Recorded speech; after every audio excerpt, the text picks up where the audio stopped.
Hello mga kababayan sa malalaking balita at silipin ang mundo ng palakasan. Pagmalang nagsara nitong Sabado ang ika-65 edisyon ng palarong pambansa na ginanap sa Ilocos Norte. Kung ano ang rehiyon overall champion at kung saan gaganapin ang susunod na palarong pambansa, alamin natin sa sentro ng balita ni teammate Daryl Oclares.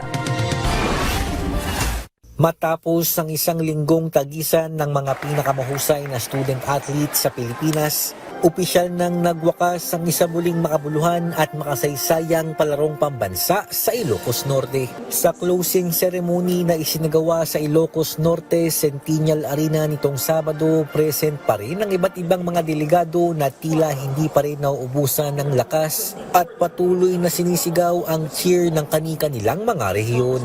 Nanguna naman sa programa ang lokal na pamahalaan ng Ilocos Norte sa pamumuno ni Governor Matthew Marcos Manotoc.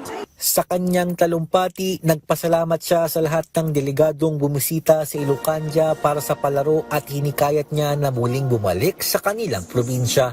This is not goodbye, but instead, this is see you again soon. Sana makabalik po kayo. You are always more than welcome in Ilocos Norte. Please come back with your family and your friends.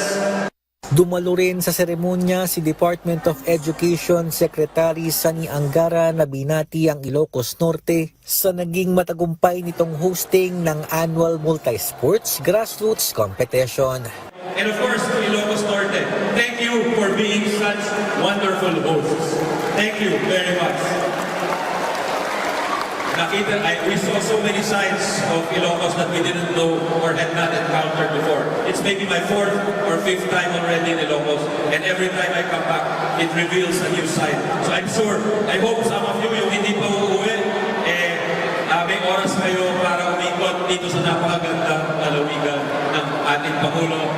Highlight naman ng closing rites ang paggawad ng parangal sa pinakamahusay na rehiyon na nakakuha ng pinakamaraming gintong medalya. Sa ika-18 sunod na taon, National Capital Region pa rin ang overall champion ng palarong pambansa na nakakolekta ng 117 gold, 70 silver at 50 bronze medals. Habang ikalawa naman ang Region 4A Calabarzon na may 47 gold, 68 silver at 66 bronze medals. At ikatlo ang Region 6 Western Visayas na may 44 gold, 54 silver at 58 bronze medals. Samantala, bago matapos ang programa, ipinasa na rin ni Governor Manotoc kay Agusan del Sur Governor Santiago Barriga Cane Jr. ang watawat ng palarong pambansa dahil ang kanilang probinsya ang magsisilbing host sa 2026. Ayon kay Cane, matagal na nilang pinaghandaan ang pagdating ng palarong pambansa sa Agusan del Sur.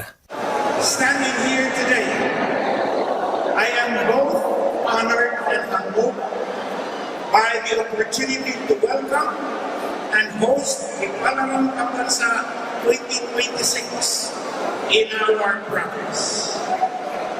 We have long looked forward to this moment, and now that our time has come, we are committed to living up to your expectations. Sa ating mga teammates na nakasukit ng medalya ngayong palaro, binabati kayo ng Piting Sports.